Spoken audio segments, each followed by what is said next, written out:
In this video, I'm going to show you how to fix Call of Duty Warzone not launching in 2024. So in case you've been trying to launch Call of Duty Warzone and it's not launching on your computer, here's what you can do. First, you want to look for your game inside your library, up here inside Steam. You want to look for it here on the left. I have it over here, but it's not installed on this user on my computer, so I'm going to show it a different game. However, just follow the same procedure with this game, so with Call of Duty Warzone. Now, you want to right click on the game and press Properties.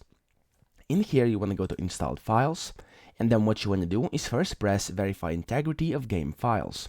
What this will do is basically scan for some bad files and replace them easily and very quickly without you having to do anything. Steam will do it automatically.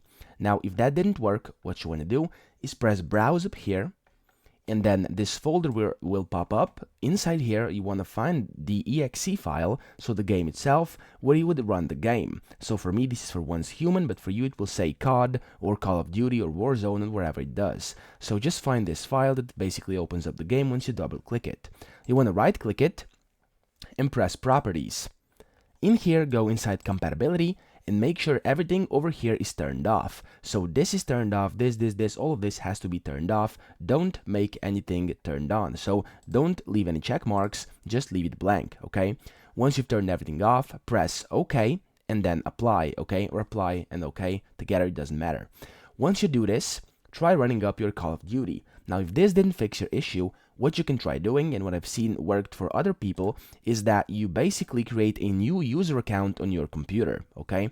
So just create a new user account, new user on your computer. You don't have to reinstall Windows, do anything else. You don't have to get a new Steam account, just add a new user on your Windows 11 computer or whatever Windows you're using, and then once you do that, simply install Steam to that user as well, and then try installing Call of Duty and running it up. That actually worked for many people, and I'm sure it may work for you as well. So that's pretty much it. That's how to fix this easily. I hope this video helped you out, and if it did, please subscribe to the channel and help me out as well.